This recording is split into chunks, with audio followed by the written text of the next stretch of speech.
welcome back to the Team Empire podcast. I have a big guest on today. I'm super excited for this one. We've been talking about doing this for a little bit. We thought we'd do it at the end of the season, so perfect time to get the IFBB Judge, Chris Bold, on the pod. How are you, Chris? Good. Yourself, Shannon? How are you? Good, thank you. Recovered from the carb coma? Yeah, 2-day carb coma. Yeah, I saw the stories. Yeah, it's the standard, isn't it? Everybody does it. We've just wrapped up the season. The whole thing's done now. The whole year's finished. So that's probably a relief for you. How did you think Mo's Muscles went on the weekend? Did you enjoy the show? Yeah, I did actually. I thought it was really good to see some of our pros. A bit disappointed with some of the New Zealand boys. They didn't really step up. I mean, you don't often get the opportunity at home to compete, and when you're given it, it's a big effort for particularly Mo to put these on. And I would have liked to see a few more of the physique boys get up there and a few more of the classic ones, but it is what it is. But it was really good to see some of the international guys come over. I mean, geez, the two boys from Bali and Malaysia, the guys who took out the overalls, it just goes to show you what's out there. And it's really cool to have them come over. And we don't often get the opportunity for these guys, to come over. That guys are going to probably be in the top 15, top 10 at the Olympia. So it was really awesome to see those guys up there, particularly the men's physique guy. I mean, that guy's just, he's just sick on so many different levels. It's just scary. Yeah. But I think it was good for some of our New Zealand guys, particularly some of the guys who haven't quite pushed into the pro division yet. I think it was really good for some of them to stand next to some of those guys and literally go, fuck. Yeah, this is what it is. Is what it is. And unfortunately, it was really, I've heard Grant's okay. He's home and he's recovering. I was really, really disappointed and upset that he didn't get there. I know he put in a huge amount of effort to get there, and I send my best wishes to him. And hopefully we'll see him back up there again soon. Guy's got genetics like nobody's business, and we just didn't get a chance to see it. So hopefully one day soon we'll see him back up there. Yeah, and hopefully he'll get that Olympia invite again and try to give that a go too. He's had a bit of bad luck, hasn't he, with some shows? Yeah, he has. He's had a bit of a bad run of it, but the guy's got all the talent in the world. Yeah. Hopefully we'll see it. And from the amateur perspective, I think we saw some really good amateurs there. It was different than say nationals and different than say maybe a couple of other shows. But again, probably another show that I wish more people had done. I've always said that these end of year shows are the smart ones to do, and maybe the coaches are not pushing it enough. But as you and I briefly spoke before you did the show, and I said, look, it's the smart one to do. You've got time to have a proper off season, a time to grow, time to work on those points that you need to be addressed. Generally, people don't like to do it. They're like, I'm tired, or whatever, and it's like, well, hey, you want to diet 2-3 times a year? Don't let me stop you. I should have dealt with you. But no, it was good. And I think everybody who took out those particular titles, right from all of the classes, they thoroughly deserve them. Probably the most competitive was probably the men's physique. And I know there were some tough calls, probably some unpopular calls in there. I could hear a bit of the chatter behind me, and it was like, but hey, it's just numbers. So don't take it personally, guys. There's always next year. Yeah, there's always next year. Yeah, it's good to come back, and I'm really happy that we talked about that, and you gave me that advice as well, because I think that was the best thing to do. Because if anyone's asking, that is the right thing to do. You push on one more week, and then now I can just go to nationals next year. I think it's a great idea. So a lot of people missed out, and I felt the same about those pros. I'm like, where are they? There's a lot more men's physique pros than this. Come on. But there is, and obviously, we didn't have a pro bikini show this year. But it's really good to see the group of girls that are going over to Sean Ray's Classic in Hawaii. I think that's great. And it's good to see them taking those pro cards and going competing overseas, because often it's something that sort of ruffles my feathers a little bit, as these guys get their pro cards, guys and girls get their pro cards, and unless they can compete at home, they don't compete at all. And you've got that pro status. It's a lot more than your Instagram status. It's you're a pro athlete now, so put yourself up against the best in the world. See where you stack up. Yeah, that's it. And to see 5, 6 the girls going to Hawaii, I think it's great. I'll be really interested to see how they do. There's a couple in there that I think will do some damage. And a couple of may not be the year, but we'll see what happens. They'll get their feedback, and then they'll come back. They'll be stronger. Prove that they should be up there. Go girls! They're walking the walk. Yeah. They're getting it done, aren't they? So it's really cool to see. Tell us about your journey, Chris. How did you get into IFBB in the start? How did this all begin for you? How did you become a judge? I've always been IFBB. Actually, I've been IFBB for life. Yeah. Way back in when I retired from competing in '93. Wow. That's how old I am. Always been IFBB, always been a supporter, but right back to the days when we had the true, the IFBB Amateur and the IFBB Pro League. Never really went anywhere. I'm a big supporter of bodybuilding in general. Obviously, I have my preference to federations. I would say that I'd like to see people do us. There's still that perception that you're not good enough to be IFBB. So come on, just get up there and do it. Yeah. But I've always been IFBB.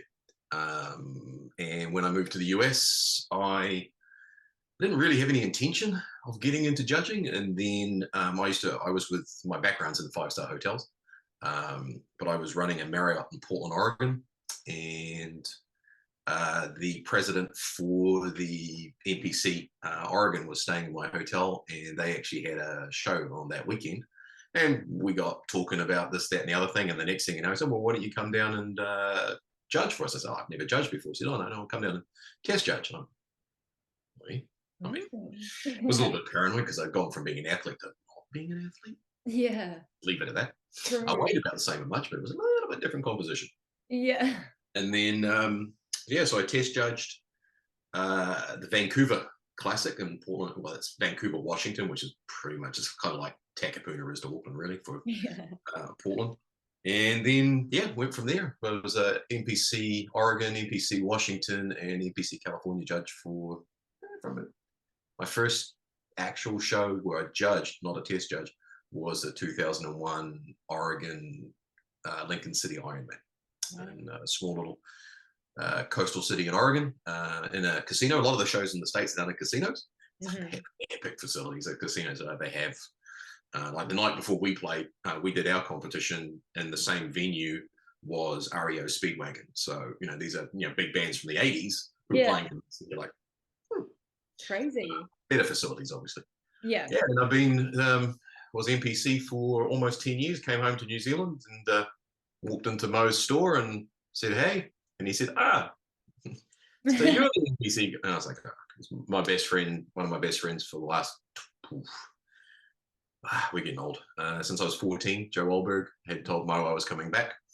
And I sort of not really wanted to get into it. And then I walked in and it was like, from there it was, my first New Zealand show was Christchurch, South Island, 2012. Oh, wow. And I have missed, since then, I have missed 4 shows. 2 because of COVID, because we couldn't get out of Auckland, and 2 because I was in Spain getting married, and I'm pretty sure my wife would not have let me stay behind. Yeah. I think we'll let you off that one, those couples. Yeah. I had to arrive back in time the day before Nationals 2019, though. So wow. I was a wee bit jet lagged, but I did. We got there. You got it done. I've been doing that basically. I went from competing, never good enough to be a pro. I mean, I'm the first one to say that.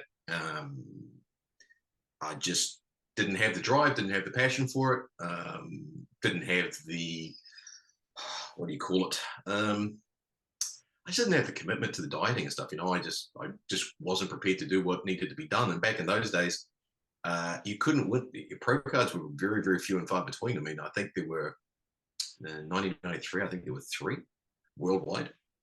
Goodness. So it was not, and today, there's, I just knew I was never going to be a pro athlete. So last show I went to, I looked at a guy who was 7 inches shorter than me, and he outweighed me by 8 kilos. And I was like,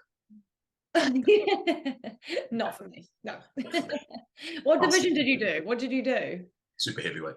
Nice. Yeah. I was, I'm 6 foot tall. So yeah. I was not even going to be a bantamweight. We didn't have, in the 90s, we didn't have the divisions. And that's the cool thing about the IFBB. We've got so many different divisions. There's something for everybody. And back in my day, God, that sounds terrible. all we had was bodybuilding. We didn't have classic, we didn't have men's physique. For the women's class, we had bodybuilding. Barely had figure. Yeah. So now to see, what is there, 6 different divisions for women? There's so many more opportunities, and if you don't fit one criteria, maybe you'll fit another one.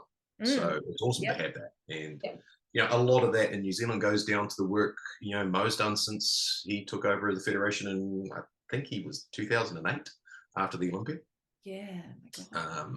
So we've got so many more opportunities for athletes now. It's changed a lot over the years. Do you think it'll keep evolving more? Do you think we'll just end up having like 20 divisions or something? Or do you think they'll just there's only so many that you can have? I can see at least another 1 women's category coming in. Men, that's an interesting one. I mean, there is changes coming to men's physique. As you know, the pros are being have got a height and weight cap. Is what it is. I don't necessarily agree with it. I think it should be more driven by judging criteria. Like, if you don't meet the criteria, you don't meet the criteria. But that's coming in, and obviously the shorts are getting a little bit shorter, so we'll see more. You won't get the guys with the classic stereotypical physique boys don't train legs, which is bullshit, because they do. Just they don't have bodybuilder legs, which is fine. They're not supposed to be bodybuilders. Maybe another men's one, but I'm not sure. But I really see there is room for another women's category for probably for women who don't want to be up there in bikinis. And that's tough. I mean, you've done it. You've been up there. It doesn't matter how confident you are. You get on stage in front of 1,000 people on some bright lights wearing a sparkly bikini. I mean, it's going to scare the shit out of anybody. Terrifying. God, even with 30 people left at Mo's Muscles in the evening, it was still terrifying. Makes it interesting. But I think there's probably room for some more divisions, and that's going to make it more. Bikini in itself was great because you only have to look at the shows now. I mean, 40-50% of the athletes are bikini athletes, and the criteria is getting a little bit more clear cut on that. Again, judging wise can be difficult. But at least the criteria is becoming a little bit more clearer. We're trying to make it clearer for you guys. Well, certainly, I can only speak to myself, as myself and how I judge. But we'll see how it goes. I think there's room for more. Not sure what they'll look like yet, but I think there's room for one more. I'd like to see probably the classes we've got be a little bit more solidified. Before we start, bringing in another one, and then you're gonna have girls going, "Oh, should I do wellness? Should I do bikini? Should I do this?" It gets a bit wild. I mean, you get the shows where they do all of them. One of each, and to see where you just go. More athletes on the stage for each class. What does it take to become an IFBB judge? Is there like a qualification you've got to do? Do you have to have been an athlete before? Like, what is there any criteria that you need? Look, again, speaking to my process, and this is going. It's a little bit weird since there was that split from the amateur to the pro league, which had to happen for reasons that everybody's heard before in the past. When I became a judge, you had to, and we still do it for any of the new judges. You'll see that in the last year or so we've been bringing more people into the judging panel, trying to get more women in. At the moment we've got Vivi Young who's been testing. But essentially what it does, you have to do. You've got to test judge shows. So when you test judge, you're sitting off on the side, you're on the judging table, but you're kind of like, you're always that person you see we don't talk to on the, not because we don't like it, it's because they're kind of like, okay, first couple of shows, it's like just to see what you do. And when I did it, you had to do 5 regional and 2 larger shows as a test judge.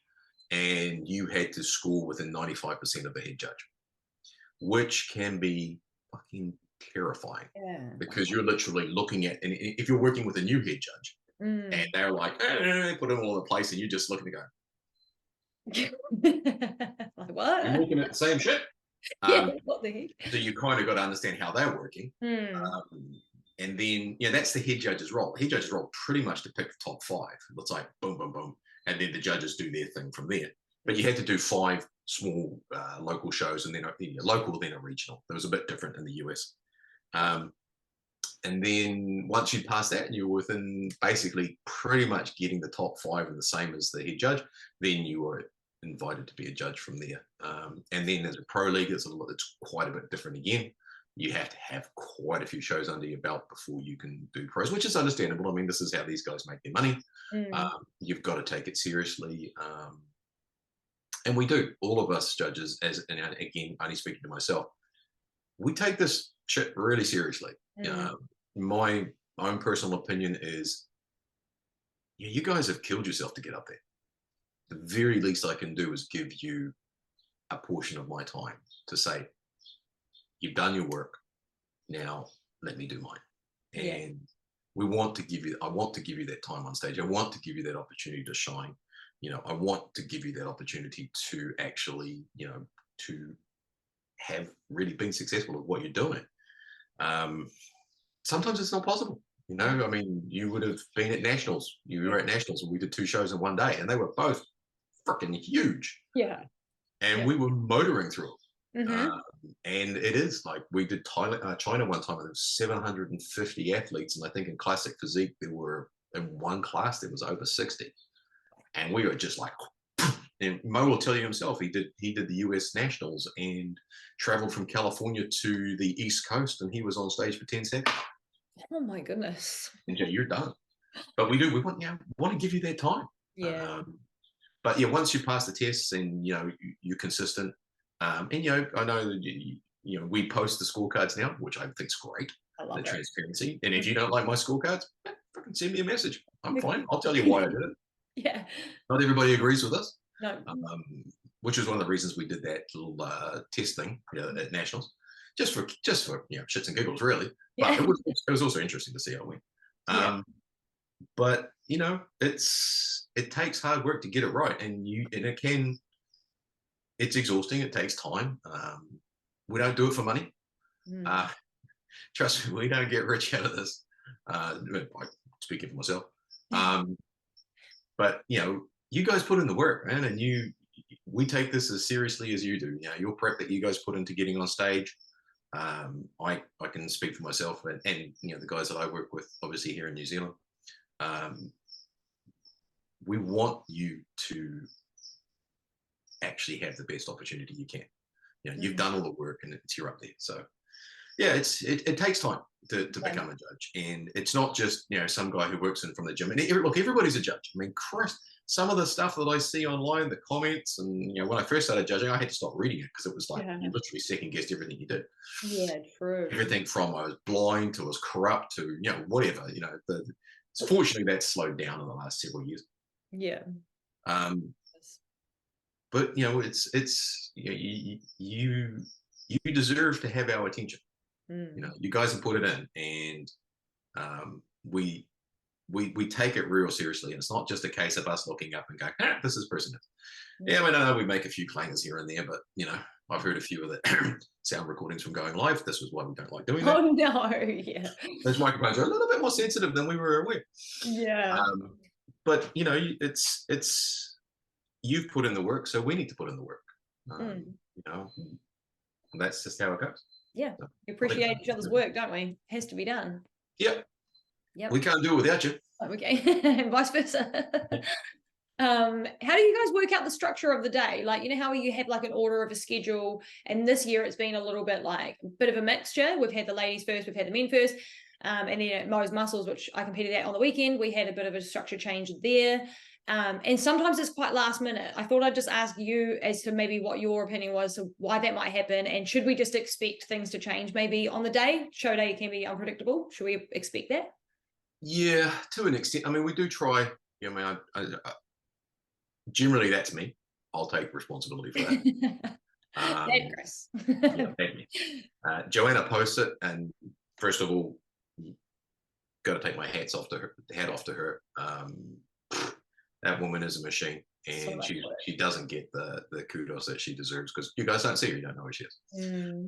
But she posts all the schedules and stuff, and sometimes I go, but normally, this weekend would be a classic example. We had to do the men first. Yeah, it was a pro qualifier. Yeah. So we had to get those 2 pros so that they could compete in the pro show, and that's just how it was. But normally it will go on if. Based on the numbers, like if there's a lot more of one, we'll try and do a smaller part out first.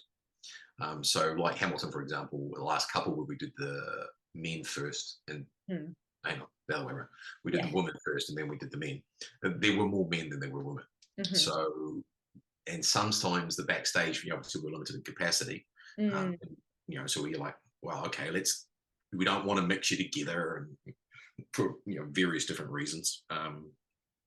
If it's a small space. So generally we try not to mess you around too much. But occasionally we'll just have to adjust it on the fly if there's too many of one size or the other. But we normally try and stick to it fairly consistently. Occasionally there'll be things like we'll move, I don't know, I normally like to do like women's physique first, then figure, then wellness, then bikini, and so on. It's the same with the men. You start with, I usually, sometimes we'll say physique to last because there's more of them. But we normally, try and mix it around based on that. But again, it literally is decided by how many athletes there are in each class. And that's like, number one question we get, what time am I on? Yeah. When you're told you are. And that changes because look, if it's competitive, would you rather that I said, right, thank you, Shannon, off you go? Or would you rather I said, Shannon, back to the line, Shannon, back to the line? It's, sometimes we work you guys and we know that. But we'd rather get it right. I know I'd rather get it right because, you've done the work. But so anyway, literally it's just driven by numbers and the size of the venue. That makes sense. Speaking of venue, how do you guys pick your venues? Is it hard to pick a venue as well? Because I know that I've heard that sometimes people don't like bodybuilders in their venues or whatever, tanning, all that kind of thing. Is it hard to find a venue? Tell us about that. Yeah, I'm not, really involved in doing that, but I know from talking with Mo and Joanna, they have a lot of trouble in venues, and a lot of it is, I mean, how many times have you guys heard me at briefing say about talking about being respectful to the venue? If it's not wrapped in plastic, don't go there. Shoes on your feet in the carpet and all that sort of stuff.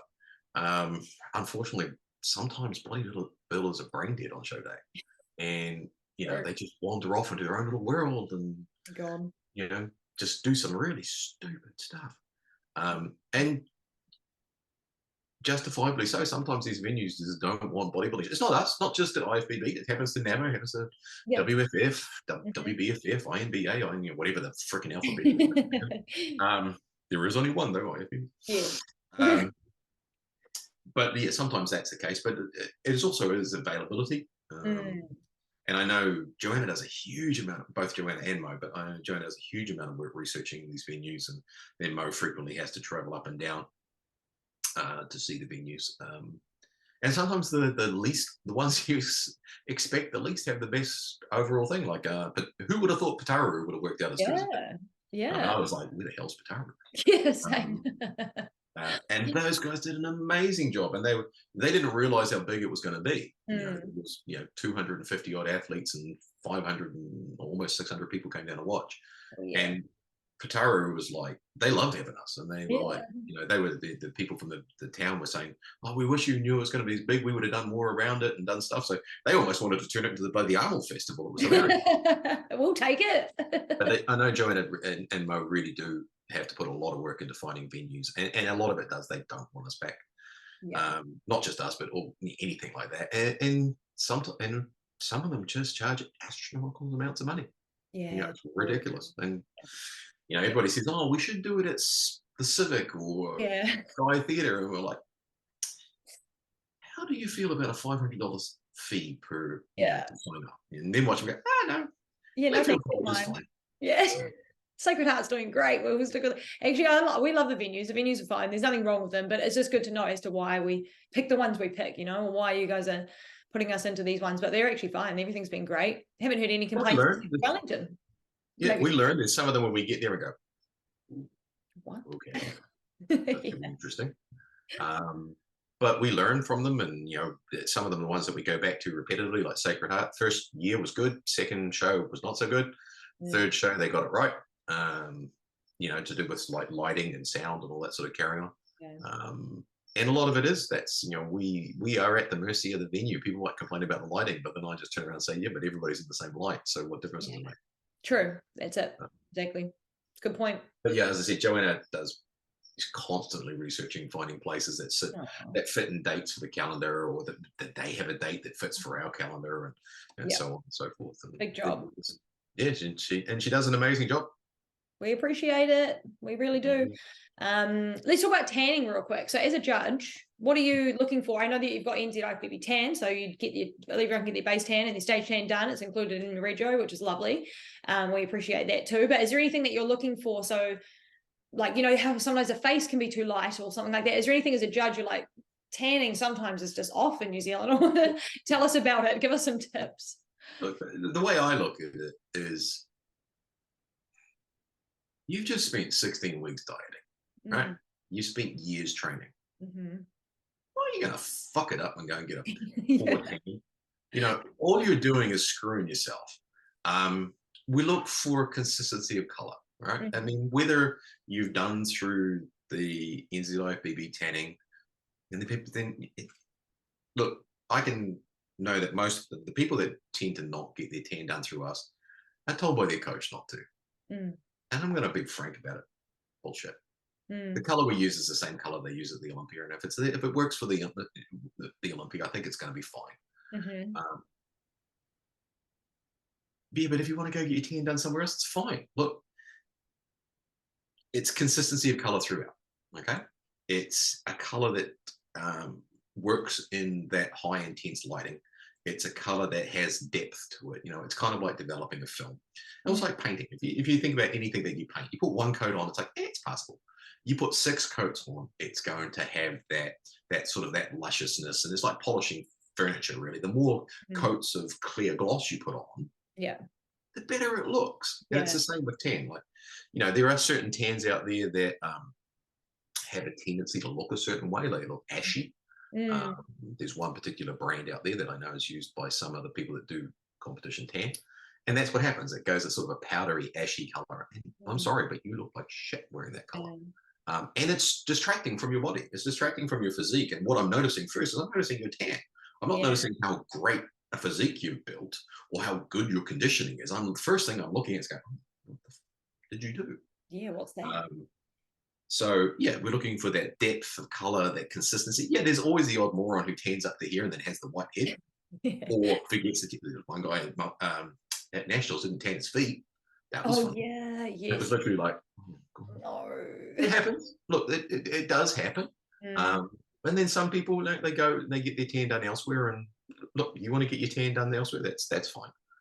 Just make sure that it's a nice, consistent color, that it doesn't run if you happen to sweat a little bit, that, you know, you don't look orange. Some of them do go orange. They used to, certainly back in the day. Some of them go green.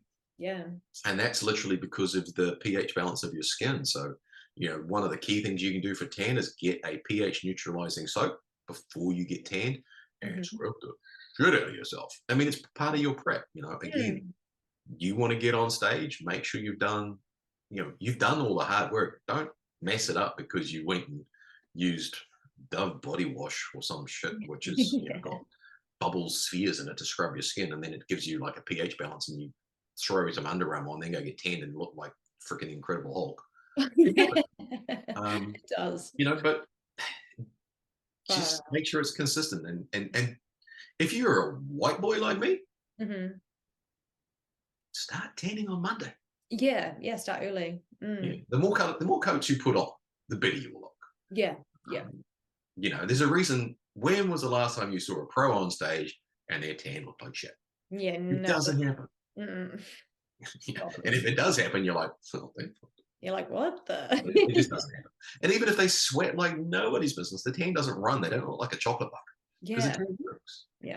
But yeah, consistency, depth, and a color that suits you. And the color that we use, it's called Liquid Razor, I think, the color that's been used for the last couple of years. Yeah, it's good. It's a really nice tan. And I know sometimes the tanning takes too long. You know, I know I'm in there at all the registrations. I hear all the bitching and moaning, and I should have more, should have this. But you know what? Those tanners, Laura and the team that we bring in, man, they work their asses off to get you done and through. And there aren't many people that will come and tan. You know, they run their own tanning business and they want to charge you a fortune to do that. So, you know, and those girls, man, they hustle to get you through. And it's the right tech. But yeah, color, depth. Again, it's the finishing touch. It's like it's putting the bow on the Christmas present. You know, if you put that bow on and it, you know, you don't put sellotape on the side of the package and it all unwraps, well, it looks like shit. So why'd you bother? Yeah.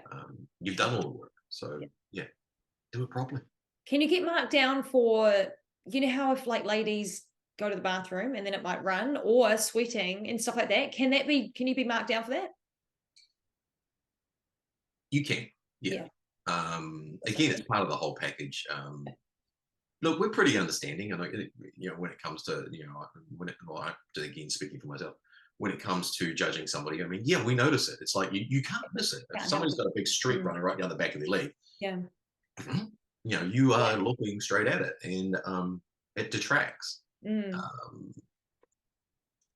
Not enough necessarily to mark somebody down because they've got a patch on the back of their leg or something like that. You know, we prefer that you fix it up backstage. That's why we sell the little packets of you know, tan that you can touch it up and all that sort of carry.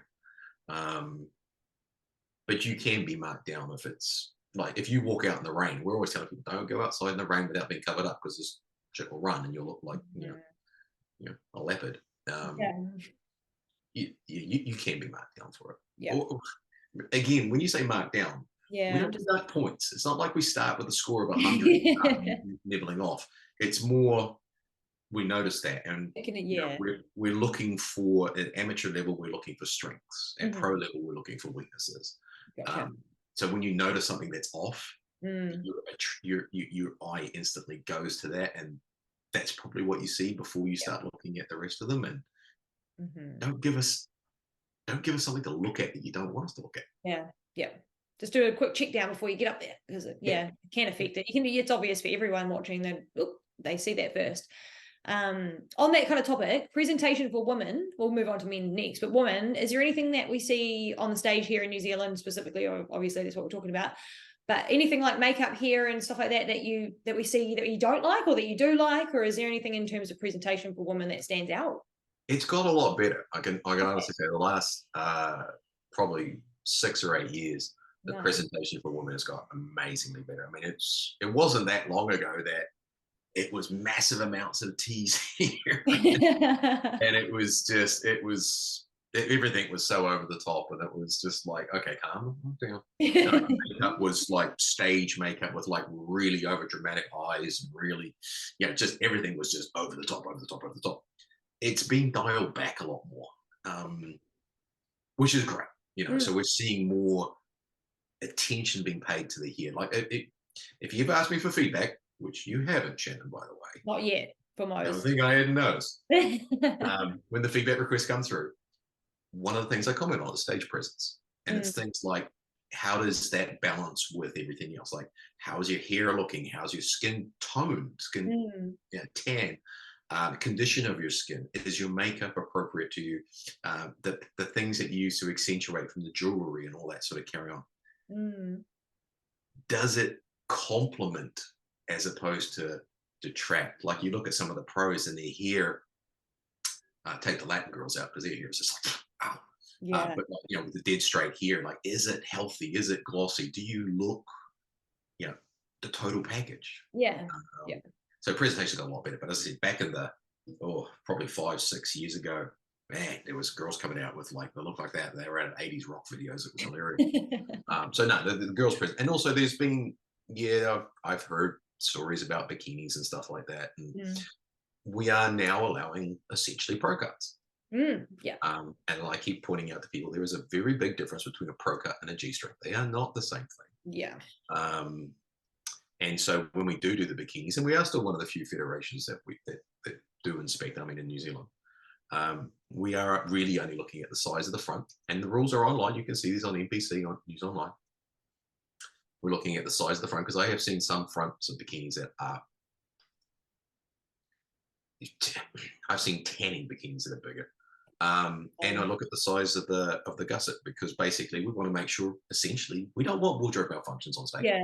We want everything to be covered, and but bikini pro cuts they have that higher cut on the glute. It doesn't, they're not a straight up G-string thong. They do have a curve to them. And let's face facts.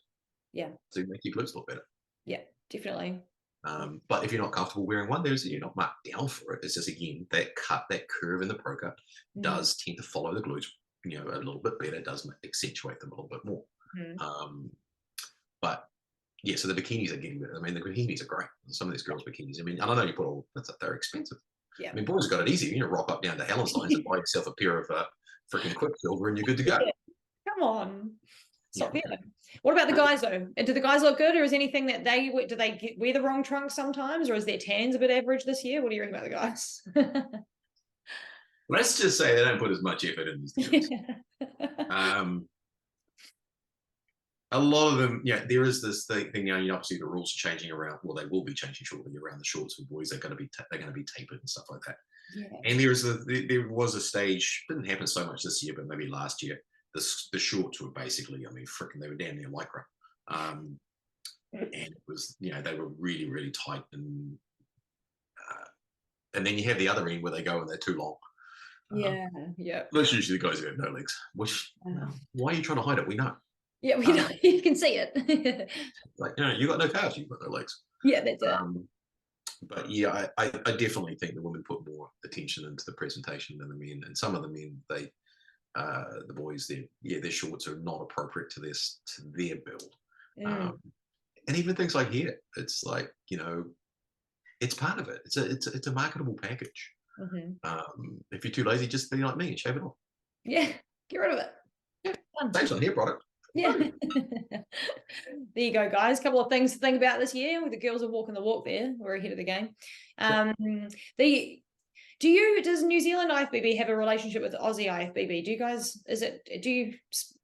Do you watch the shows in Australia that Australia have, or do you just you do? Yeah. They're good. They're always great to watch as well. Bigger country, bigger caliber. It's just fun to watch.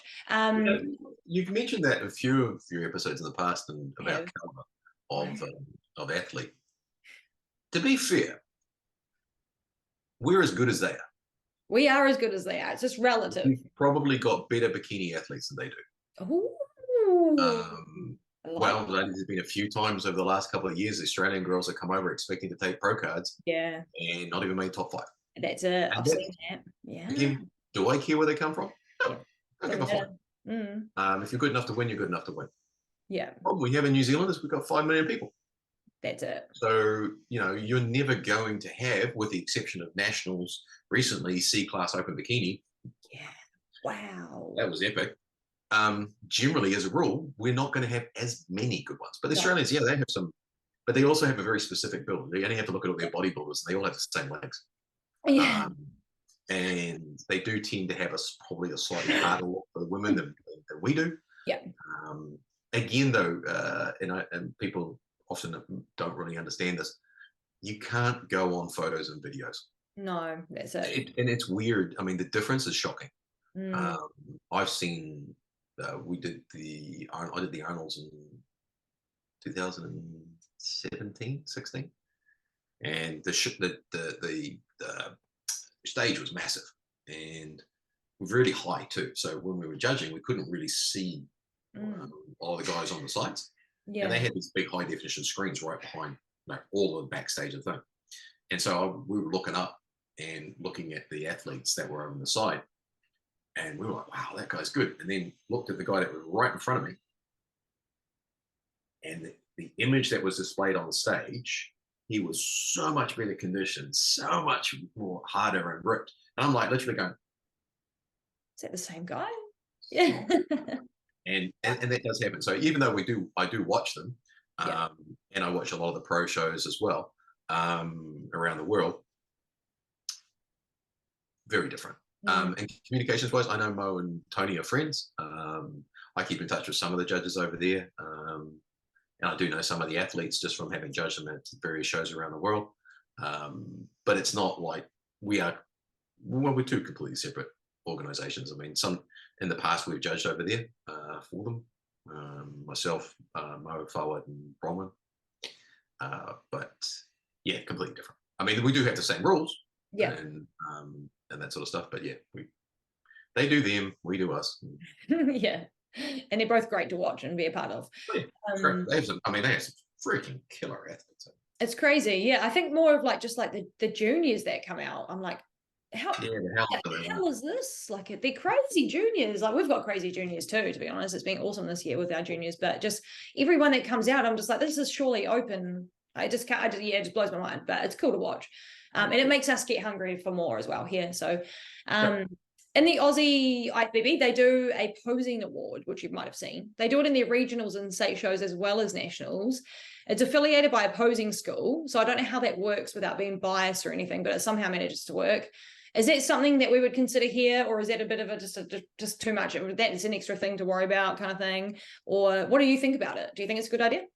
Yeah, look, I think the better the let's be realistic. The only people that people want to see posing is the bikini girls. Nobody's taking that much bodybuilding posing anymore. Yeah. It's a shame. And even classic posing, to be fair. And there's some beautiful, but we have some really good posing. Yeah. So who would judge it? Yeah.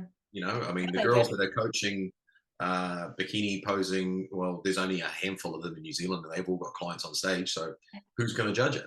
Yeah. I don't know how they do it. How would you judge it? You know, what would you judge it on? So I think it's a great idea from an entertainment. I mean, you frequently heard either Mo or myself sort of say, and you win the best posing in the world, because would have been Charlie Choi at this weekend, because everybody was pissing themselves. I love Charlie. It was entertaining. Yeah. Was it the best, actual posing routine, the most beautiful, most symmetric, showing the person's body off? No, but hella funny. Yeah. So how would you judge something like that? I think it's a great thing to have, but I don't know how we would do it. How it would be non-biased, unbiased. I think it's a great thing to have. Just again, how do you do it? Yeah, I don't know how they do it either, because it's got to be biased, because it's done by the Australian Posing School, so they've got to have clients on the stage. So I don't know how they. What we're going to do? Have Rhiannon and Kate and Vivi and who else does posing coaching? Yeah. So they're going to judge it, and they're going to be picking their clients. That's the reason we don't have clients. Yeah, that's true. Yeah, it doesn't work. Coach. What are you going to do? I mean, we can't do it. I don't know about that. It's shocking. We'll revisit this one in a couple of years. Let's talk about wellness. It's the newest division. It's been great to watch. We've got a few pros now in New Zealand, which is cool. Not that any of them have done anything with their pro cards just yet, but hopefully soon. I'm pretty sure, what's her name, Jasmine and Paris will probably 2025 probably. So, let's go, girls. I want to see them do it. But what do you think about the division, Chris? Has it been fun to watch it evolve?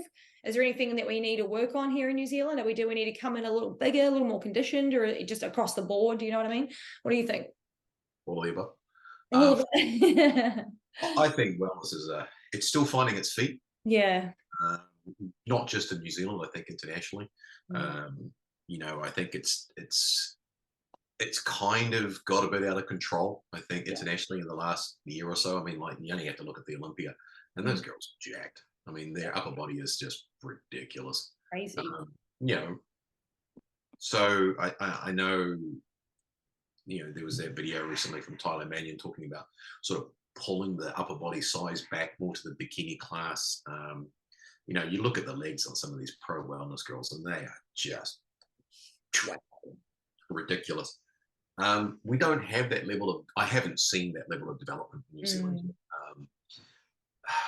Okay, how do I put this delicately without getting myself in trouble? The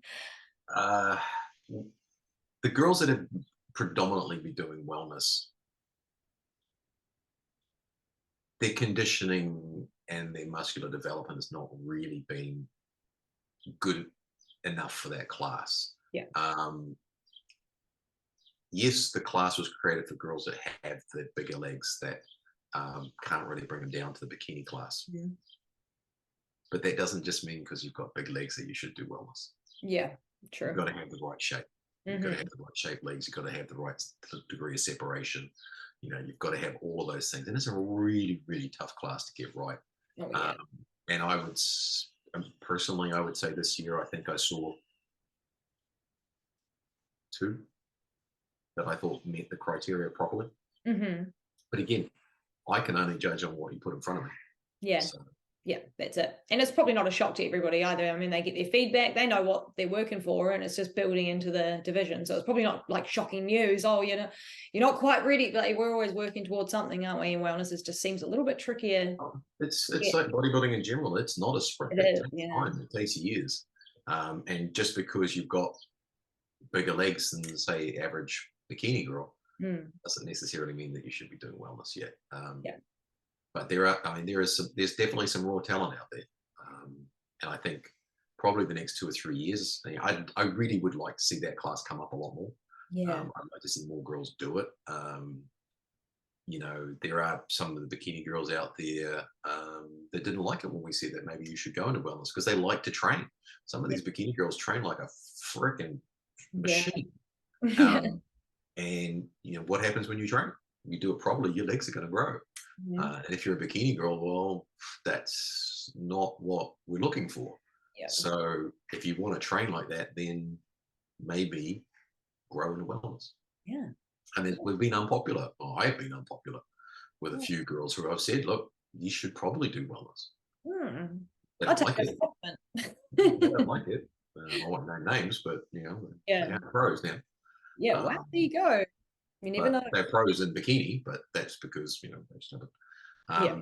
But there are some girls that should probably take the time to grow into wellness because they like to train hard, they like to train heavy. They're bodybuilders, bikini athletes are bodybuilders. Come on, I mean that's what it's about. But they like to train that hard and heavy and intense, and maybe that's where they should be going. Build that muscularity in the lower body and step into it. We're just not there yet. I mean, it'll come, but I'd like to see it in the next few years. I'd like to see at least 5 girls in every class at every show. That would be great. Every show, that'd be cool. Rather than no wellness. Oh, we've got some wellness. Oh, we got one. We got 2. It's a bit sporadic, isn't it, at the moment? But hopefully we get more consistent. We'll see. So, tips around feedback. So you do our feedback for us, Chris. I think Fawad does it too, doesn't he? And is it just you two that do feedback mostly? Normally. Most of it's probably me. Fawad does some as well. Feedback, ask for it. Get it. And ask for it via the appropriate channel. That's through the NZIFBB@gmail.com. That way we've got a record of it. That way, if anybody gets offended by it, we can sort of go back and go, maybe Chris was being a dickhead, which happens. I've been known to not filter myself properly. But ask for it. And it's probably the biggest frustration that I have is the lack of feedback requests. When I was in the NPC, I would say top 5 every class. In New Zealand, I would say maximum 1%. I was going to say, is it like half people? It's not even half of the people. Why not? You've paid for the comp. You've done the comp. You need to work on it. It's crazy. That's mental. So far this year, I have written feedback responses for 4 males. That's crazy.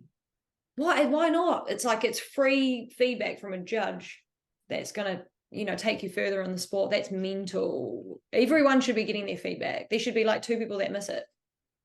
Well, Chris, what is going on? There are some very good coaches out there. And there are some shit ones. Yeah, definitely. Probably not the appropriate use. But it tends to be people are they take the position that we don't know what we're talking about. Gotcha. Okay. And their coach or their partner or their whatever is far more informed and an expert in this matter than we are. Look, not all of us are experts at coaching. Some of us are, some of us are not. Some of us have competed, some of us haven't. But what we do very well is we are very fair and impartial judges. And I honestly can say that hand on heart, I don't give a flying who you are, whether I know you in person or whatever. The one thing you'll always get is a fair response. At the end of the day, the person's whose opinion matters in the show is the judging panel. And there's a reason that we put you in a certain place. Feedback is also never going to be, why did that girl beat me? Yeah. Not going to give you that kind of feedback. It will be, this is what I saw in you. You may have seen, I think, one of your clients, wellness girl. She probably shared with you the feedback that I gave her. Buy the photos. They're the easiest way for me to give you feedback. And with those photos, I will write on the photos. I will write down where I'm looking. This is what I saw. This is what I'd like to see improved. I'm not going to tell you how to do it. That's not my job. That's your coach. Yeah. You're paying that person good money to tell you that. I'm going to just tell you what I saw. And I'm going to tell you what I'd like to see. But yeah, ask for the damn feedback, people. We do it we're not like other federations. They charge you for it. Yeah. You know, I know at least 2 federations, both here in New Zealand and Australia, that charge a minimum of $50 for feedback. I mean, come on. Get stuff. Part of the rejo.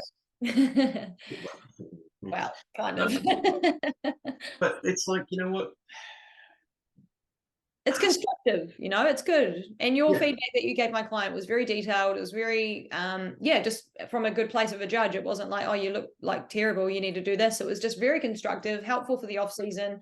You do write on the photos. Fawad did my feedback from Waikato's. He was very brief. You're a lot more in detail, but that's just how you two work, and that's great. And I got exactly what I needed out of Fawad. He said exactly what I thought I needed, which was conditioning in the lower. Perfect, great. And maybe you'll do my next feedback, and then I'll have 2 point of views, and that's just very valuable information for me to have. Also, we quite often get people who ask us for feedback via social media, and they'll send us a message. Yeah. And guys, just so you know, if you ask Fawad for feedback via social media, and then you ask me, and then you ask Mo, we know. Yeah.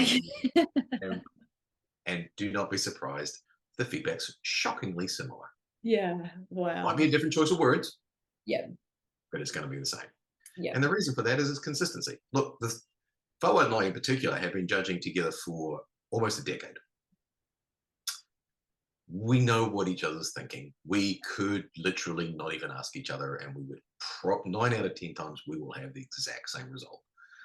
Occasionally you'll see us, we're discussing it, but between each other, we're like, okay, this is what I'm seeing, this is what I'm seeing. He might disagree with me, I might disagree with him.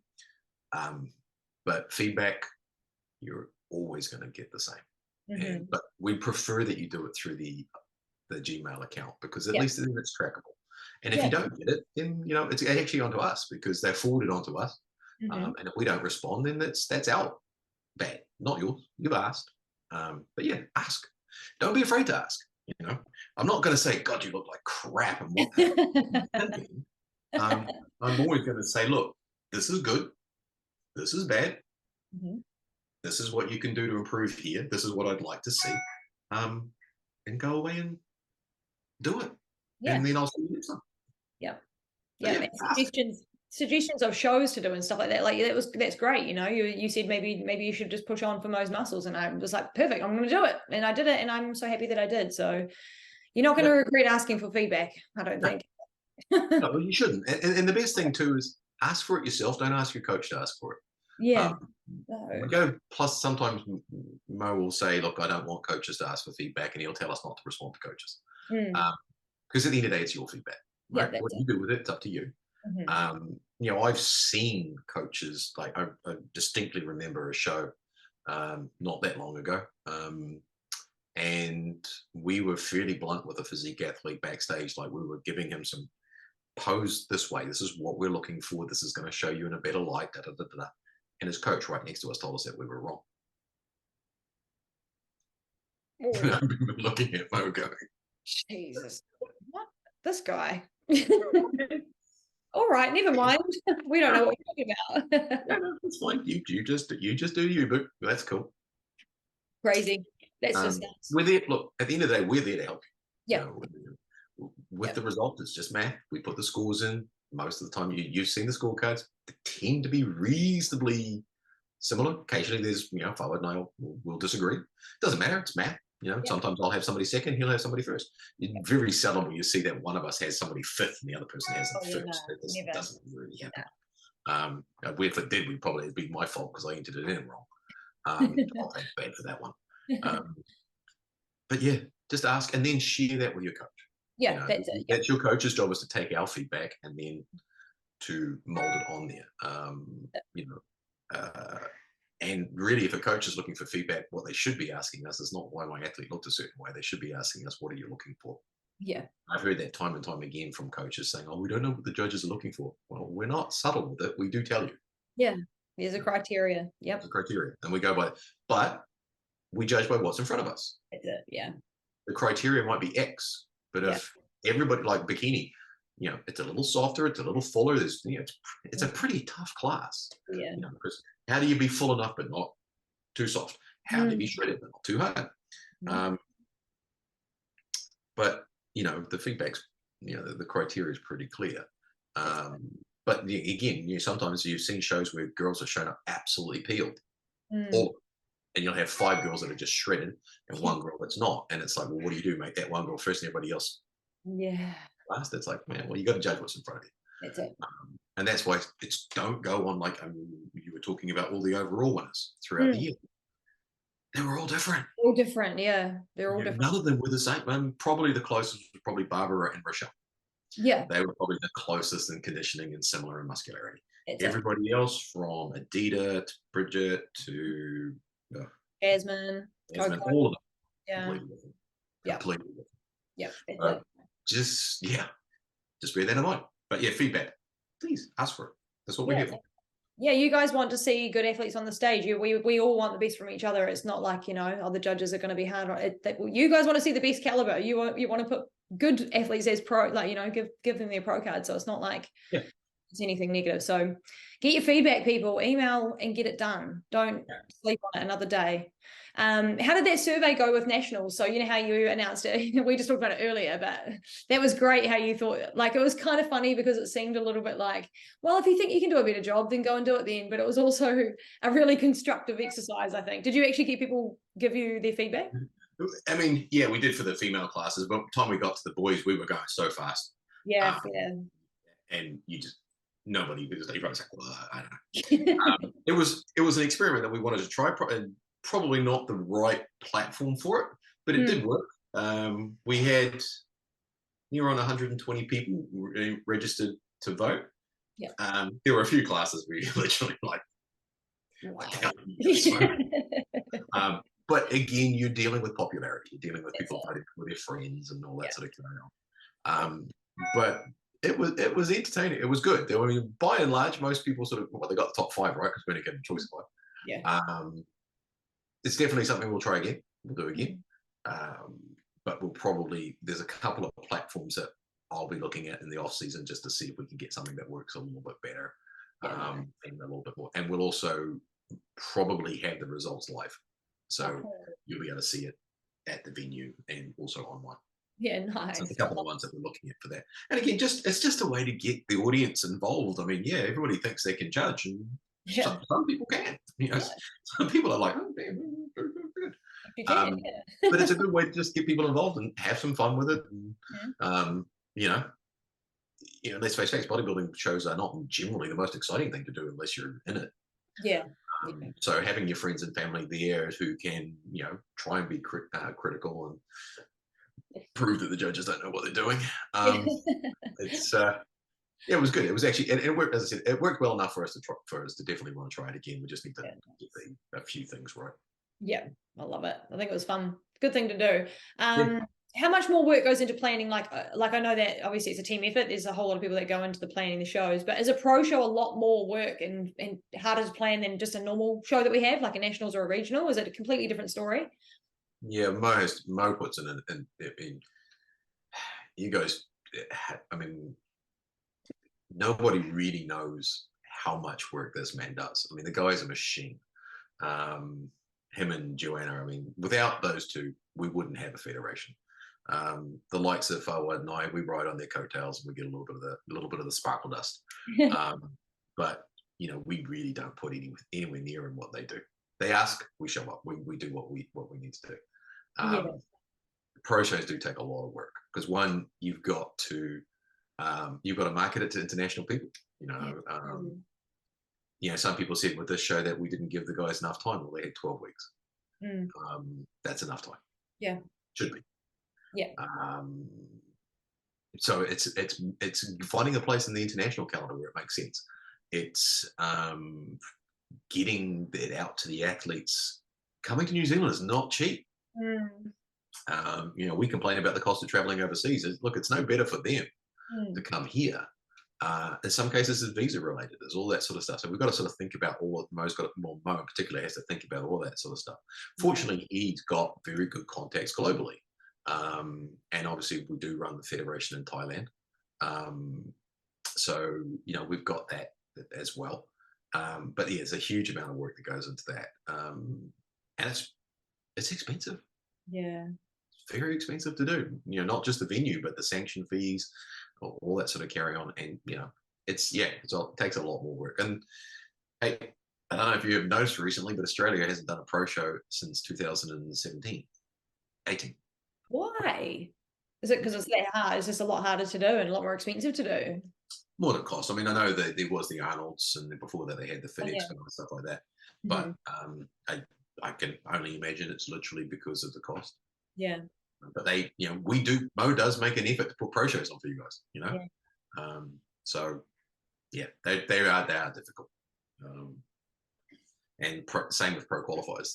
There's a lot more that goes into that, and a lot more cost. Yeah, and everyone's like, "Why are you having a pro show? Like it's like it's an easy job." So I thought I'd ask about how hard it actually might be, because everybody seems to think it's quite an easy job to do. Yeah, it's not, and it's in some cases you're almost begging athletes to come. Yeah, that's true. And we were lucky; we had some really, really good. I mean, the guy who came second in the men's physique, what's his name? Not America. Oh, and sorry. No. I don't have the scorecard in front of me.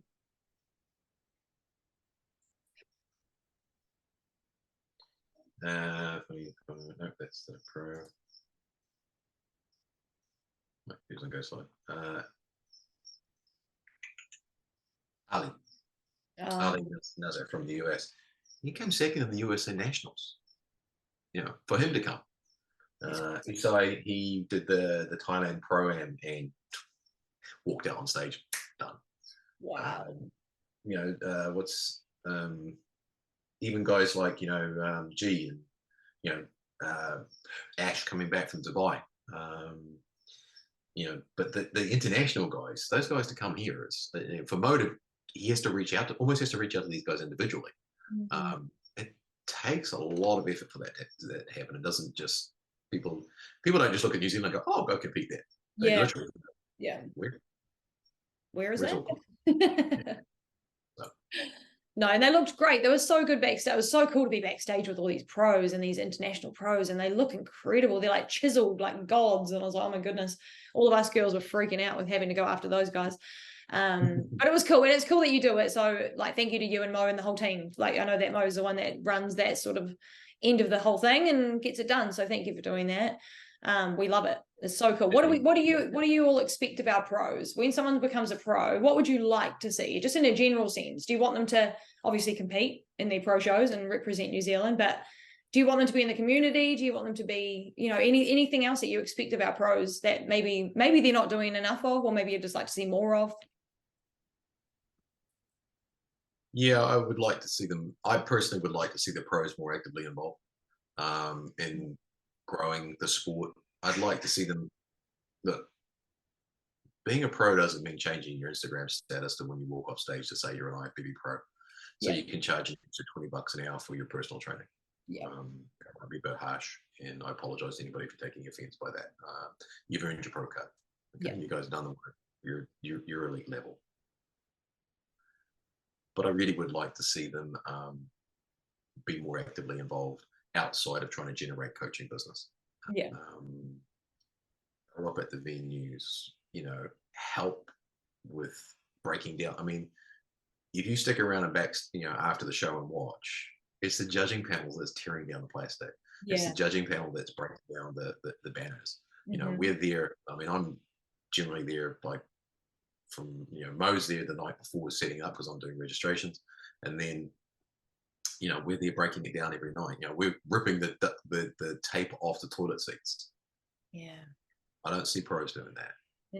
I would like to see that. I mean, hey, it's their choice. I'd like to see more pros be actively involved in learning how to judge. Yeah. Again, but if you're judging, you can't coach. Yeah. But yeah, and also act like a pro. Yeah. Not like a spoiled child. Act like a pro. I mean, pro athlete means being professional. The ultimate pro that we've ever had in New Zealand is Whaida Hardy. That guy's a pro from, I mean, he's retired and he still acts like a pro from the minute he gets out of bed to the minute he gets back into bed. Yeah. Support the sport in New Zealand. Don't bitch and moan about the federation or about Mo or myself or whoever else. It's like, if you've got it, help grow the sport in your gym, in your city. I would like to see them be more participative in what we do. Yeah. Not just, you've got your pro card, we don't count anymore. And it does happen. Yeah. So, and there are some that are good at it, and there are some that aren't. I'm not going to name anybody individually because it'll probably get me in a lot of trouble. Just keep that to myself. Keep that, yeah. But you can see the ones that do really care about the sport. Like we'll just say one that I've noticed is Amy Jacobs. She turns up, she gives everyone cookies, she cares, she turns up to shows. She's just lovely. She speaks to everyone in her DMs and things like that. Really good for the sport. She's absolutely amazing for it. And Rochelle on the weekend. I think she just does the cookies to get me in trouble with Fowen because I cookies and I pick one up and he just looks at me with this. He literally has this. You can feel the eyes burning in the side of your head. And then the next thing he's like, "You're not going to eat that, are you?" I'm like, no. It was. Sugar. Anymore. She does an amazing job. She's good. Yeah, she's great. And Rochelle just won her pro card, didn't she? And she comes to Mo's the next weekend, does the medals, and she told me she's already planning her show that she's going to do for her pro show. So, like, that's really cool stuff to see. I feel like it's really inspiring and motivating, and those are great role models, and they're the ones that stand out. So, if any other pros don't do that stuff, then maybe you should do a little more of that stuff because it's what we like to see. Why become a pro otherwise? I can say that the bikini girls pros tend to be more proactive than the boys. Yeah, they're stacking. Boys, step up. Yeah, that's it. It's not saying that, we're not saying anything about it. They're just doing a good job. And everyone else. There are some that will travel. They'll travel around the country. Even if, they might have one client in a show, but they'll come. Yeah, that's it. Yeah. They don't all do that. And again, most of them, it's about building their coaching business. Yeah. And you can see which is which. It doesn't even have to be mentioned, but it's just cool when people go all out. And Ash Mullany's doing, there's just a whole lot of great people that do that. They keep doing it and we love it, don't we? It's cool to see. Who do you think, I don't know if I'm allowed to ask you this question, but I just want to get your opinion. I'm sure I can. But who do you think is going to win Miss Bikini Olympia? Do you ever think or who would I like? What's that? Who do I think or who would I like? Oh, I don't know. Those are two different questions. I think it's pretty open, to be fair. Yeah. Personally, I'd like to see Jennifer Dory win it. Again, next level. Yeah. But if I really had to choose like one that I really would like to win it, like would just sort of make me smile, I'd love to see Ashley Coulterworth win it again. Oh, really?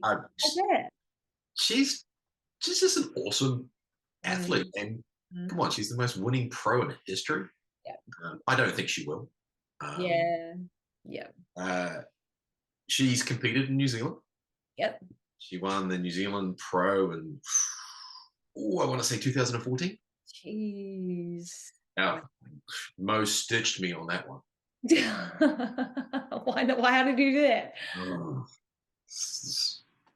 He's done a few to me, to be fair. I have made some classic cock-ups on the microphone or in registration. But we were doing the registrations for the, remember we used to have the Pro-Am in the early part of the year.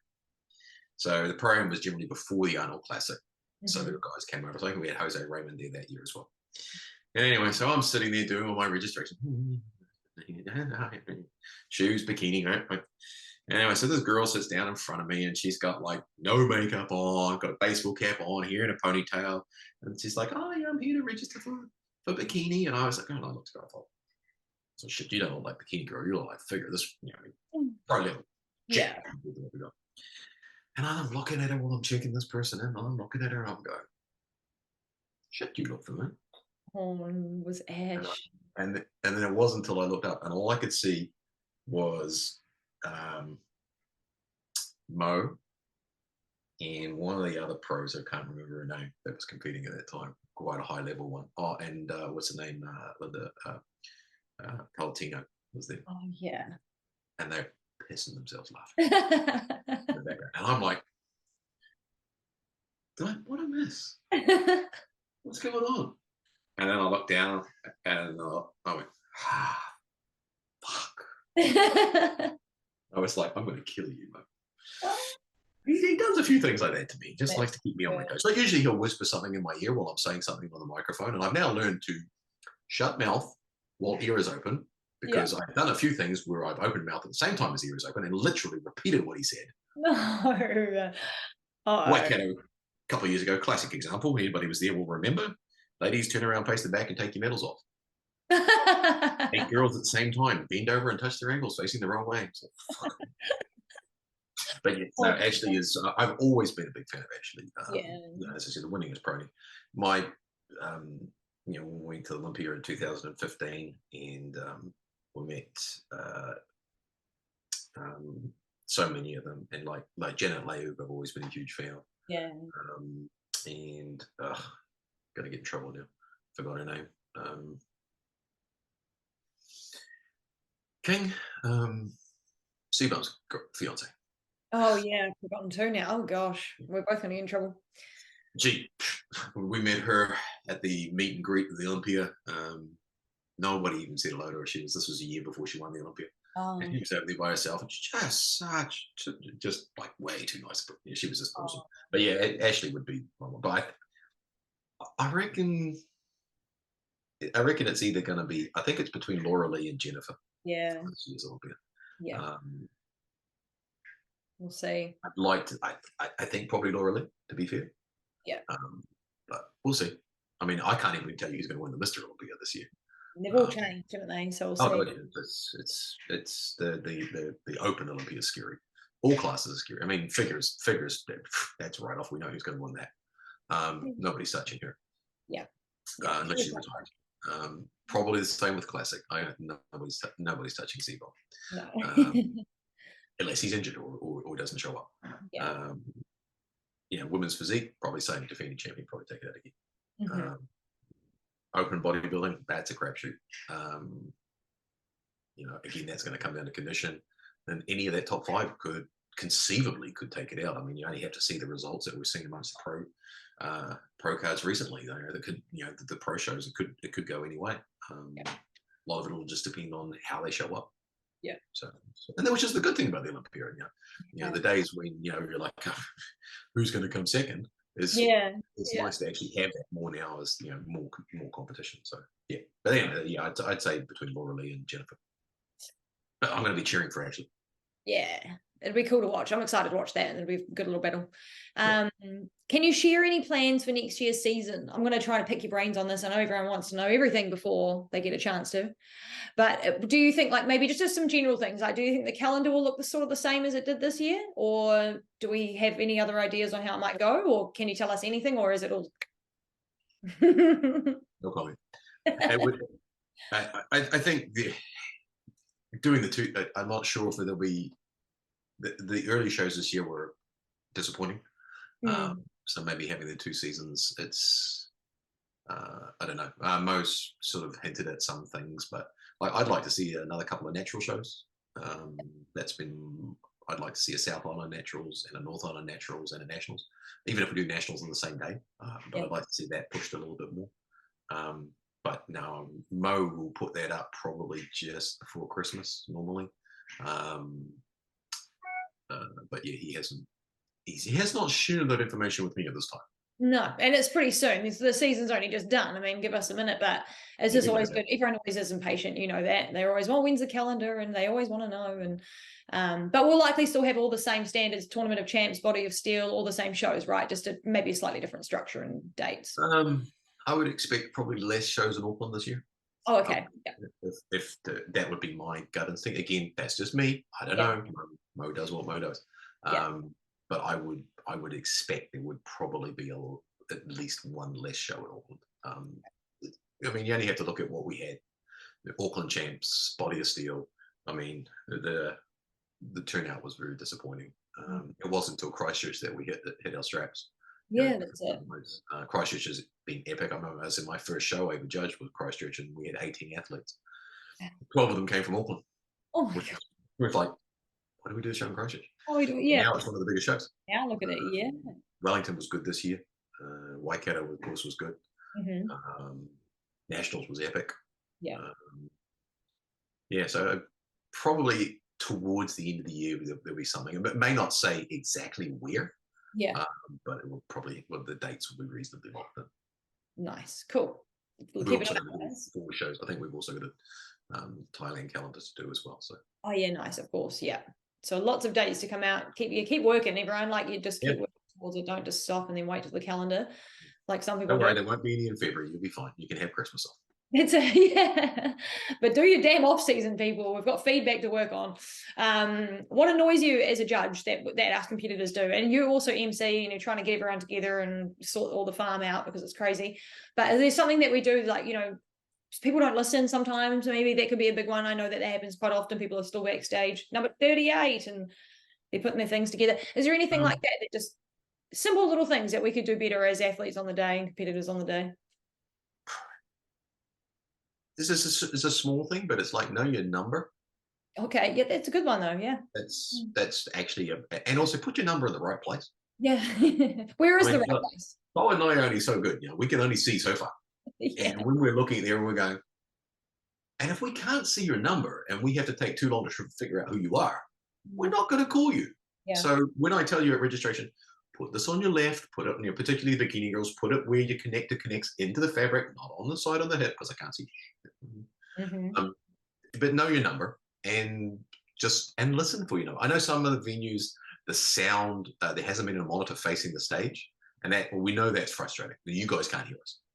And there's no point in me getting frustrated with you if I'm sitting there going, 23, Shannon. If I call you your name first, then you're in trouble. So then I'm in trouble. What do I do? If you can't hear us, it's not your fault. But I guess the other thing, and it's becoming better now, but it's being respectful to the people backstage, the fellow athletes and your marshals.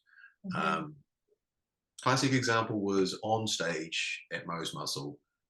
A guy argued with me about having his music as he was walking on stage. No. Look, if I don't have it, I'm sorry, I don't have it. And I'm not doing it intentionally. I'm sorry, I know you've done that, but you just be respectful to each other backstage, and also be respectful to the judges afterwards. Be polite. We are human beings. We have families. We all have jobs and careers and stuff like that, and we volunteer to do this. This is we give our time to do this because we're passionate about the sport. But yeah, that's mainly it. I mean, most people are really, really good. Every time now and again we get a bad egg shows up, and sometimes they get their panties in a bunch and go and compete for a different federation. Bye. We'll see you back when you're good. But generally most competitors are pretty good. And I know sometimes people are brain dead.